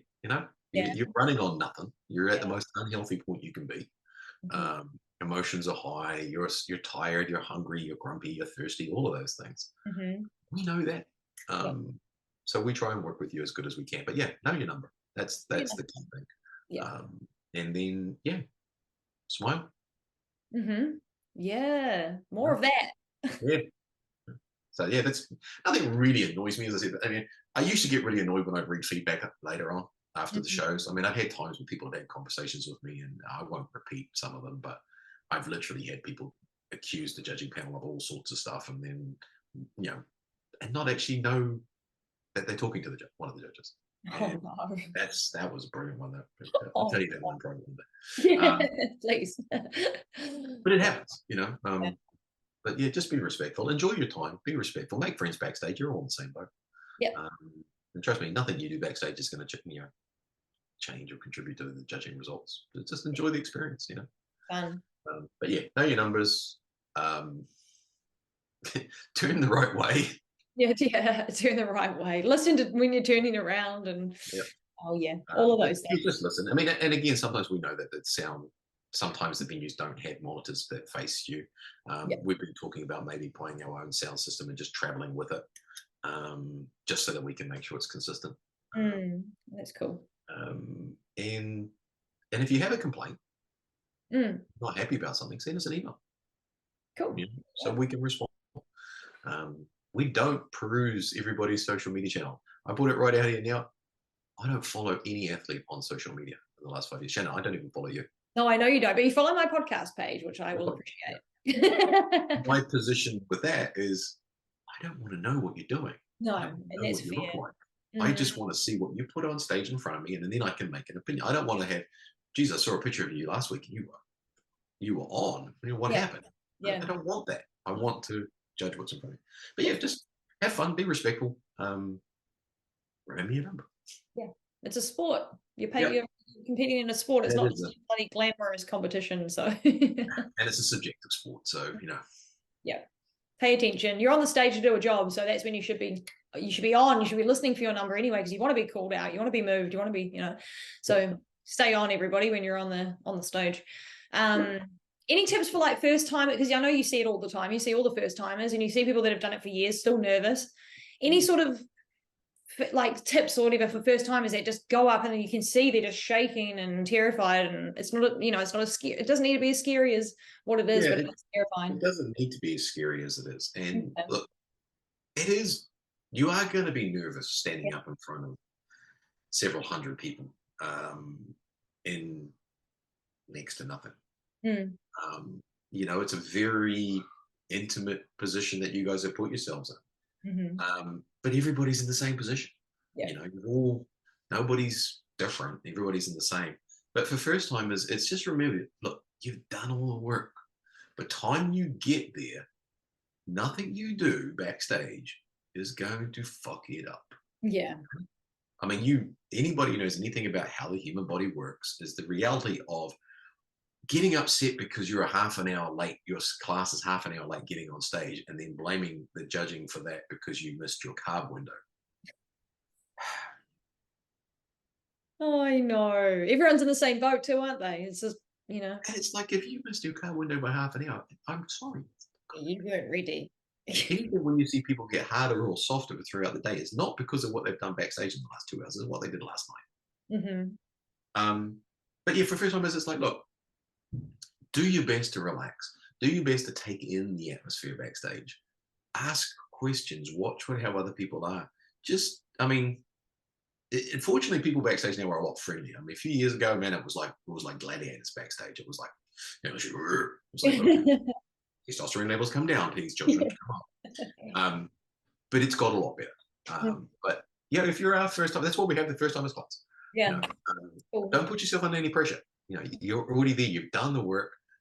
Enjoy the experience, or let it terrify the crap out of you. But you're going to survive. This is not American Gladiator. Nobody's going to beat you over the head if you do something the wrong way. And just soak it up, and then make notes. And if there's something that you want to know, I've had people email me and say, I thought we weren't allowed to win pro cards, and how come? Pro cards. Why was this person allowed to? I will explain it to you. But yeah, and if you're a first timer, do your damn homework. Practice your posing. For bodybuilders, that means practice your mandatories. The number of guys who spend hours and hours practicing their routines and then spend no time doing a front double bicep. Shit. Yeah, it doesn't really work. Your posing routine, pal. I'm sorry. Yeah. You might have the most entertaining Michael Jackson impersonating posing routine on the planet. If you can't do a front double bicep or a lat spread, you got it. So practice it. And just practice. And again, look, if you turn the wrong way on stage, fucking laugh it off. It's not the end of the world. If you, heaven forbid, you trip over, it happens. It hasn't happened recently, but it has happened. Get up, dust it off. We're not going to mark you down for it. Just, whatever happens, happens. And it's a learning experience. That's why it's called First Timers. And, you know, ask us what you need to do. Ask us what, you know, or give us some feedback on what you'd like changed backstage. You know, what can we do to make it a better experience for you? Within the realms of reality, of course. Yeah, just enjoy it. Yeah, soak it up. It's a fun day. It's a good day. It's always fun. Might be long, but it's always a good time. Because bikini is my division, and I want to talk to you about that a little minute. What do you think about the division this year? Were you happy with like the caliber that was up there? Obviously, there's a few of our athletes that get up there every year that weren't up there this year and things like that. But were you overall happy with it? Is there anything you'd like to see more of in bikini or anything like that? Overall, yeah, I think there was some really, really strong leading internationals. Like leading internationals, I could have told you who the front runners were. Yeah, just looking at it, you know, it was coming down to Rochelle and Barbara. We knew that going down. Yeah, one of them was off, the other one was getting it. That's no disrespect to any of the other ladies that won overall. Lily, for example, beat Rochelle the week before. Yeah. To be fair, look, the conditioning could have been better, particularly in the lower body. Posing's got a lot better, but I think more girls are spending more time focusing on posing now and less time on focusing on getting into the condition they need to get to. Yes, that's me. Which is maybe a bit harsh, but we need it. This is what I see. It is. Posing's been great, you know, for the most part.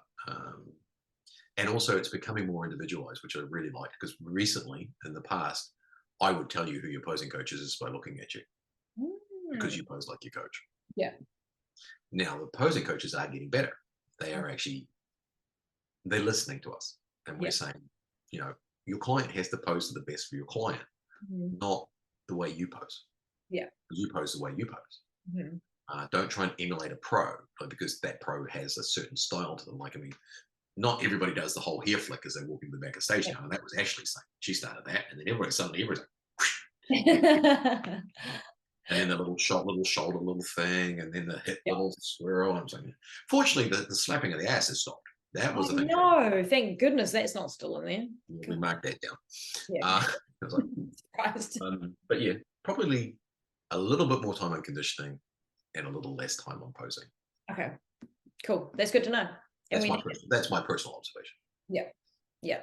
Even I would have said the same from an uneducated eye. I would have said probably similar, but I think it's cool to see the girls getting into their posing. But yeah, that's good to know. There we go. A little bit more conditioning. It's hard. There's a lot of emphasis on the actual walk and the the whole 30-second, 60-second routine. Yeah. But not really on the transitioning from the front pose to the back pose or the walk. I mean, some girls, they walk. I mean, Rochelle got pinked, right? In Waikato. And I know it was a hard thing for her, but it was also great for her. Yeah. Rochelle is she's her own worst critic. Sometimes she's really, really hard on herself. Sometimes she's really hard on us too. Girl's got a temper. She's passionate. Let's go with that. Passionate, yeah. I love you, Rochelle. We love you. But we did something different with them. Remember, we made them stand straight. Yeah. And how hard was it for them to do? Yeah. They're like, what? What? But like, even like the walk, it's like, you know, they practice their whole thing. But when we say walk to the back of the stage, they don't think, because they're so used to posing to a mirror. We're not looking at a mirror. Yeah. I'm looking at you. Yeah, that's it. But a little more time on that transition from front to back, because you notice in some shows we didn't have you walk at all. Yeah. So getting that transition from the front pose, because it is the only tool we can judge you on. I wish bikini had more. I wish it had quarter turns. I wish there was actually a front, side, back. It makes our job easier, because then we just score off the pose. So we literally, if you take classic, for example, you've got 4 quarter turns and 5 mandatory. So you've got 9, technically, if it's real close, there's 9 possible points. And we'll go 1, 2. When bikini, you got front and back. Yeah, that's it. That's true. So posing wise, it's probably more focus on that, a bit more focus on condition. Yeah. Gotcha. There we go. I love it. That's good feedback. Speaking of Rochelle, was it good to finally give her pro card? I know that you've been scoring her for years. She's been in fitness and bikini, and she's a good friend of mine, as you know. But is it just cool to give these people their pro cards when you've been watching them for years? Is it a nice feeling? Yeah, it is, especially when you know somebody's worked for it. Yeah. Notice you don't often see there's very few exceptions to the rule, but you generally don't see somebody come in, do one show, then win nationals. Exception to that rule would be Kate. Yeah, okay. But she was next level before she even started competing. Woman's a freak. Absolutely. Probably, go back to Katia, another classic example. Going back even further than that, Sheena. Yeah. But generally now, they're working towards, like, Rochelle, I remember when the first show I judged her at was in Tauranga, and she did fitness and bikini, and she was a baby. Yeah. And then she just kept coming back and coming back and coming back. And sometimes she didn't really take the feedback and do what we asked. And sometimes she'd come back too hard. Sometimes she'd come back too soft. Sometimes she came back too big. But when they finally nail it, there's nothing cooler. I mean, you could tell Rochelle was up there shitting herself. She was just, like I said, she's like, dear God, please let it be me. Please let it be me, please. And, it was down to her and Barbara. Yeah. And, so I pulled them both into the middle. And I was like, right. It's kind of fun to mess with them a little bit. Yeah, I know. You'd love it, wouldn't you? You can't not. You can't help yourself. You're kind of like, you waited so long. But it's amazing to be able to do that for people. You're making their dreams come true. And I love it when we see the ones that have put in the time. Kurt Dell, classic example. Man, that guy missed out so many freaking times. Yeah. I love giving. I love that one. That's one that sticks with me. Other ones are like going back a few more years. Amit Safridi, who won first classic pro in New Zealand. I mean, the guy missed out on his pro card like I don't know how many times, and left, went to WBFF, came back, and won his pro card. He got it. But yeah, it's cool to do that. I mean, that's you love seeing people take that feedback, and there are girls out there now on the bikini side that I'm just waiting for them to get it right. Yeah. There's a couple that are just sitting there, and I'm just like, God damn it, you get this right. Yeah. And I've told them, they know who they are. They ask me, and I'm like, you get this right, and you're the heir apparent to the pro card. But then again, Barbara's a classic example. Yeah. When she showed up in Christchurch, we were like, oh shit. Yeah. I went into this year thinking this was Rochelle's year. Yeah. It's like, as long as she doesn't screw this up. Yeah. And she comes in, does everything that she's been told by us, by her coach, Sheena, who I know they're very close. Yeah. This was her year but unfortunately, it's also her year to lose it. Yeah, that's it. Yeah. And if I see these athletes year after year after year, I have this expectation. And I expect you to be better than last year. Definitely. And if you show up the same as last year, and I'm like, oh. What? Why? And it happens. It happens. No improvement. They still look good. Yeah. But then somebody else shows up, and you're like, where the fuck did you come from? Yeah. Adida's a classic example. I don't recall seeing her before. Wasn't her year this year. But I'd say in a couple of years' time, it could well be. Bridget Wilswood's another example. She's been chipping away, finally won an overall. She's on her way. Christelle de Klerk, another one. She's chipping away. But these are the girls that we see on a consistent basis, and they're gradually improving. And the effort they put in. And it's cool to just actually be able to say to them, hey, look, this is the first step in your pro dream, and let's see what you do with it. Yeah.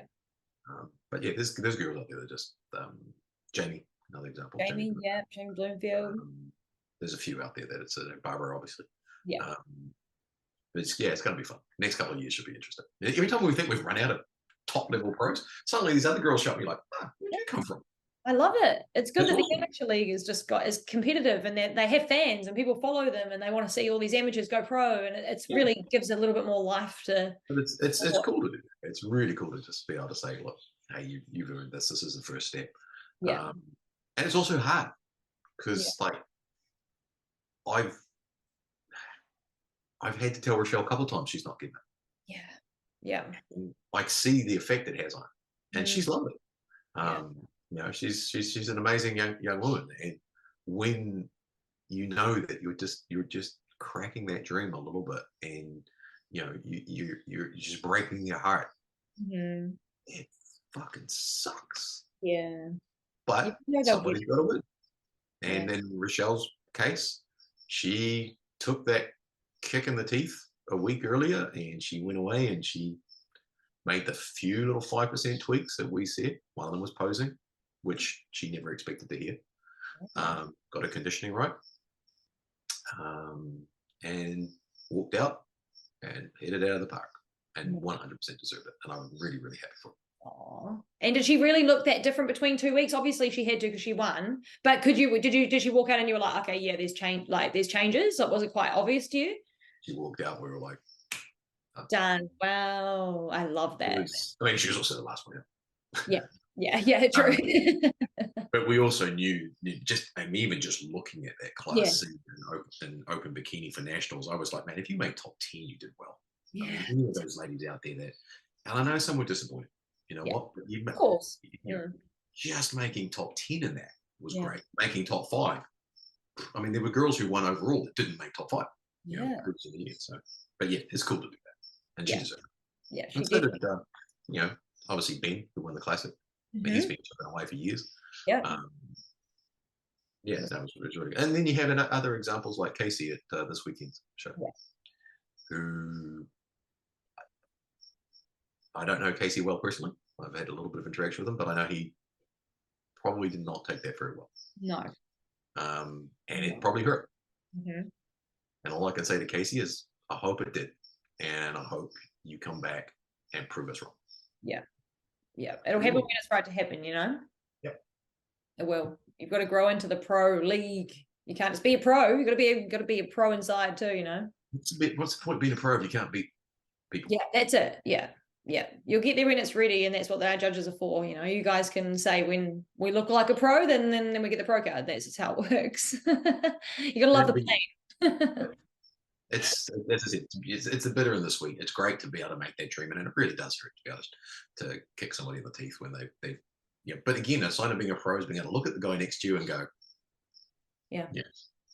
that's it. And don't get pissed off. Just go, you're better than me today. Yeah, that's true. To be better than you next time. It is what it is. So it was great to see you do that. Does it impact, this might be a bit of a controversial question, but does it impact competitors negatively to be competing in all these different federations and trying to go pro and IFBB at the same time? Is that just, do you see that and you're like, oh, that's just not really like loyal to the IFBB federation? Or is it just like they're posing sometimes different and stuff like that? So is it negative to do that, or is it just you don't care? As long as you're good in IFBB, you're good. I don't care. Honestly, I'm just speaking for myself. I don't care. I don't know. Yeah, you wouldn't. Yeah, you wouldn't know. You could have competed the day before for one of the other federations. I mean, I don't know. It's not none of my business. Obviously, if you're a pro and you're going to compete in another federation, well, then a guy just lost his Olympic qualification because he guest posted a non-affiliated show. Well, you're a moron. You know what your contract is, so don't do it. You know what it is. Yeah. But from an amateur perspective, look, I'm a fan of the sport. Obviously, I'm IFBB through and through. That's me. I don't make no bones about it. I think we're the biggest, best, strongest federation in the world. Want to go to the Olympia? There's only one way to go. But compete. And sometimes we don't have classes that suit you.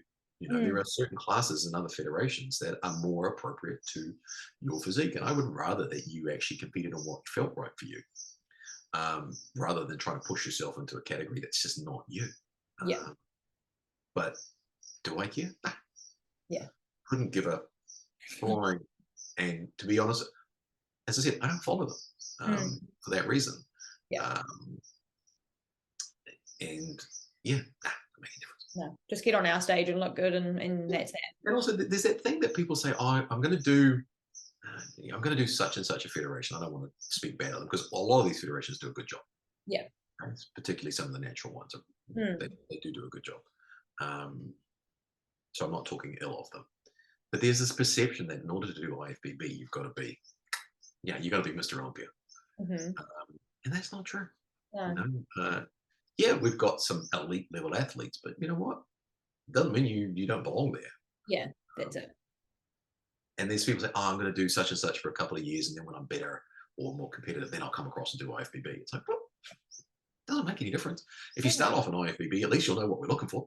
Yeah, that's it. Yeah, yeah. And why not go swim with the big dogs anyway and see how you go? And sure, personally, it doesn't make any difference to me. Yeah, nice. Unless you walked on a branded T-shirt or something that said, such and such a federation backstage. Don't do that. You'll get kicked. Mo will kick you out likely. So yeah, like, yeah, go on. Just be smart about it. Just a couple more questions, Chris, before I let you go. I know you've got a big day probably of giving feedback to everyone who's now requested it. Does it make you feel happy doing these pro shows and you see our pros on the stage? Like you see Ash Mullen up there and Sif up there and all these people that have become pros over the years. Is it a cool feeling to be like, we awarded that and now you're actually doing it?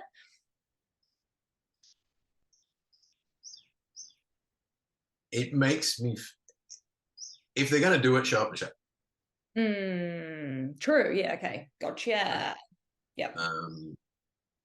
Because if I was going to invest the time and the considerable amount of money to a pro show for the New Zealand pros, the least you can do is show up in shape.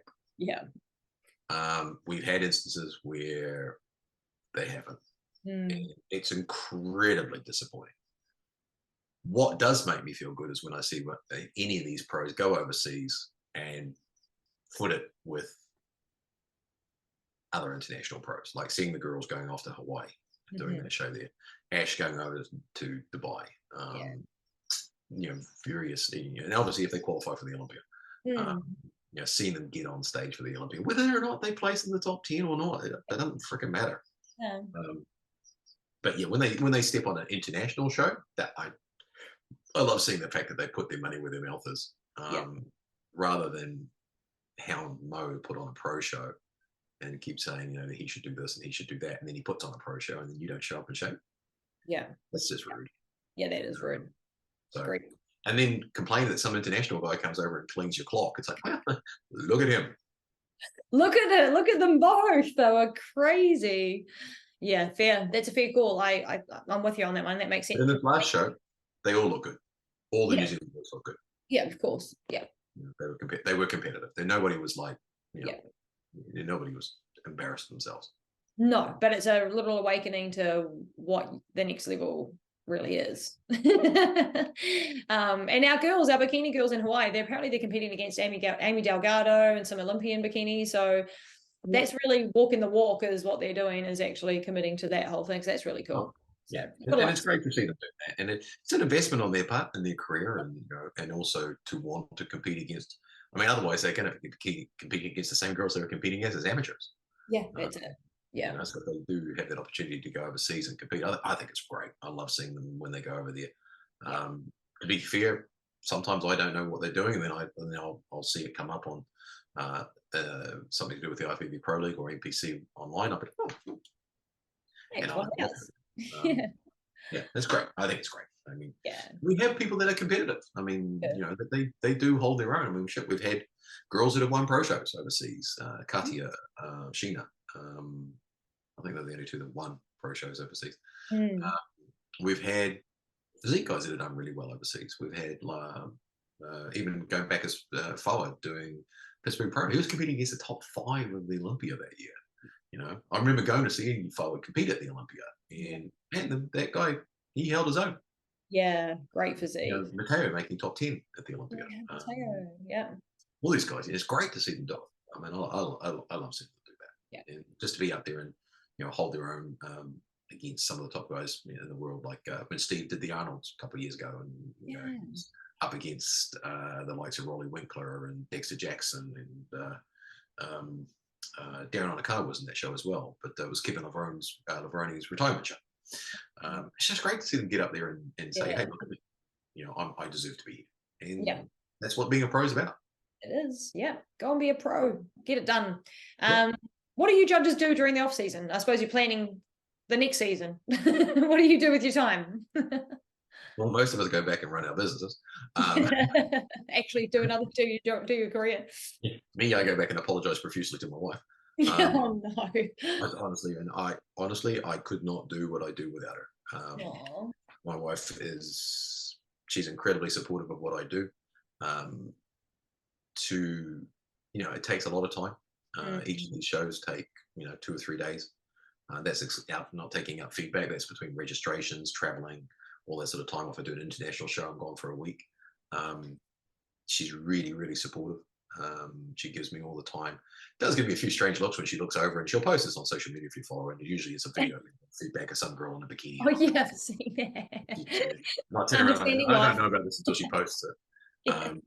But yeah, it's an opportunity for us to actually have some time for us, because obviously we do anywhere up to 10 shows a year, so that's a lot of time. Yeah.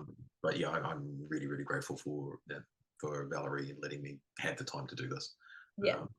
And she doesn't come to the shows because it's not her thing. No, fair. But for the most part, like I know Mo and Joanna get really much into, they'll almost probably, as of next week, will probably be starting to plan for the next year. Yep. Bo and I get involved as needed to do. I'm planning some stuff for next year. So there'll be some quite big changes for me personally going on. I'll let you know about that when it comes to the dotted line being signed. Exciting.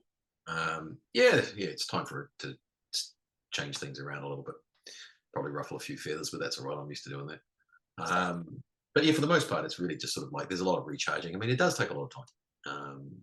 We do anywhere up to 6 to 8 shows in New Zealand, anywhere up to 4 to 6 internationally. We don't travel as much as we used to, just because it's so expensive for people to fly us from New Zealand. And then, I imagine for the next 2-3 weeks, I'll probably be pretty busy with feedback. Yeah. Which is cool. And again, that's what we're there for. Yeah. Anyway, so as I said, big thank you to my wife for what she does. Oh, you guys are a great team. You're not standing behind me, is she? No. I wouldn't tell you if she was. Probably standing outside the door. She'd be like, I get a text and then I go, I agree with that. Oh, here she comes. I can hear you. Oh, she can hear me. It was all good things. It's all lovely things. Have you? Oh yeah. So you've been listening to my podcast, haven't you? Which is lovely. Have you been enjoying it? And do you have any tips for me? Have I said anything out of line? Do you have to tell me off? I just sing so much to it. Complete waste of time. Don't know why people bother. No, you do a really good job, Shannon. I think it's good that you're hyping up everybody. You do a really good job. I don't necessarily agree with everything that people say, and you know that because I'll message you on it. I don't agree with them either sometimes. I'm just like, what the fuck are you talking about? No, it's good to have somebody locally doing that, and I think we need more of that in New Zealand, with more of a focus on a passion for the sport again, as opposed to I'm trying to get more clients. So I think you do a really good job, and you've had a really good mix of people on too, which is good. And also, I really enjoy just listening to what some of the other people. They're probably scared shitless when they find out that I'm listening. He's listening. It's good. No, you're doing a really good job. Just keep it up. Keep doing what you're doing, and keep training and take your feedback. And we'll see you up there next year. Yes, you definitely will. You definitely will. And I'll be getting my feedback and working on that soon. Hopefully in the next 24 hours. I better send that through before I get in trouble. But yeah, no, I'm excited for it. But thank you so much for your time, Chris. It's been so good to have you today and get your insight into some more things that people just might not know about IFBB and how we do things and how you do things and all the work you guys do.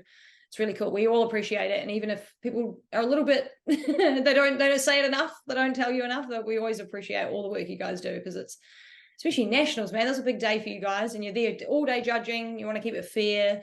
You want to do the whole thing properly. And yeah, we just appreciate it, because without it, you guys, we wouldn't even have the sport. So yeah. Well, as I said, this is something that we do for you guys, for the athletes, and we do the best that we can. I know I've got room for improvement. I mean, shit, Lord knows I've said some stuff on stage that I can feel the looks in the side of. I'm like, but it's really cool to see the sport continue to grow. My first show back in New Zealand I went to was the 2011 Nationals. It was the same weekend as the Rugby World Cup, and there was nobody there. There were no athletes. I know, and Mo's done an amazing job since this year we were lucky. This was the first time in a long time Mo's actually judged the Nationals, and Mo's muscle. He doesn't normally judge. Yeah. Hasn't done in the last 5-6 years. Wow. But it was really cool actually having him back on the judging panel again. It it was also interesting because, you know, the three of us were arguing like a bunch of friends. We were debating. That's a better term. Yeah, debating. Yeah. But it is really cool, you know, to be able to give back to the sport that we all love. And yeah, if you've got anything that you want to add or you would like to see, you know, Mo's welcome. He takes it all on board.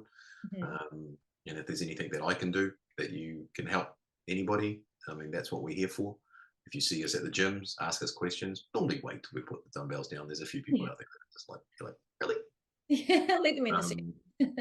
But yeah, that's what we're here for. And yeah, to all the athletes out there, enjoy your off season.